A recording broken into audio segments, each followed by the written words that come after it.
জলের তলে ভেঙে গেল কয়েকটি গ্রামের সংযোগকারী রাস্তা। বীরভূমের দুবরাজপুরে বেশ কয়েকদিন ধরে টানা বৃষ্টির জেরে সংযোগকারী রাস্তা ভেঙে ভেসে চলে গিয়েছে জলের তলে। বিচ্ছিন্ন হয়ে পড়েছে দুটি গ্রাম। যাতায়াত বন্ধ হয়ে যাওয়ার সমস্যার মুখে পড়েছেন কয়েক হাজার বাসিন্দা। ঘটনাটি দুবরাজপুর ব্লকের যশপুর পঞ্চায়েতের সেরিনা বিবির বাঁধের। যশপুর গ্রাম থেকে হেতমপুর গ্রাম যাওয়ার রাস্তায় সেরিনা বিবির যে বাঁধ রয়েছে, সেই বাঁধ জলের তলে ভেসে গিয়ে মূল সড়ক ভেঙে যায়। ফলে কয়েকটি গ্রামের যোগাযোগ বিচ্ছিন্ন হয়ে যায়। এখন দুর্ভোগের মধ্যে পড়েছেন গ্রামবাসীরা।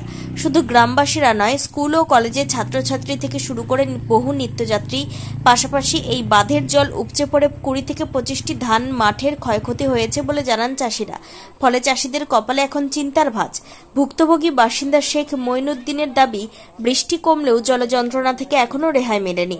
তারই মধ্যে বেশ কয়েকটি গ্রামের সংযোগকারী রাস্তা মাঝ বরাবর ভেঙে জলের তলে ভেসে যাওয়ায় দুর্ভোগ এবং যন্ত্রণা আরো বাড়িয়েছে।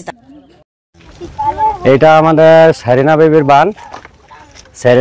বান আর এবং আমাদের যশপুর পছিয়ারা যাতায়াত মেন রাস্তা, মানে ছাত্ররা স্কুলে যায়, কলেজ আছে আমাদের হেতমপুরে। তো এখন প্রবল জলের মধ্যে এই সেরিনা বিবি মেন রাস্তাটা ভেঙে পড়ে কালভার নিয়ে। আর আমাদের চাষিদের যে জমি ধান পোতা জমি, সেই জমি আমাদের অনেক নষ্ট হয়ে যায়।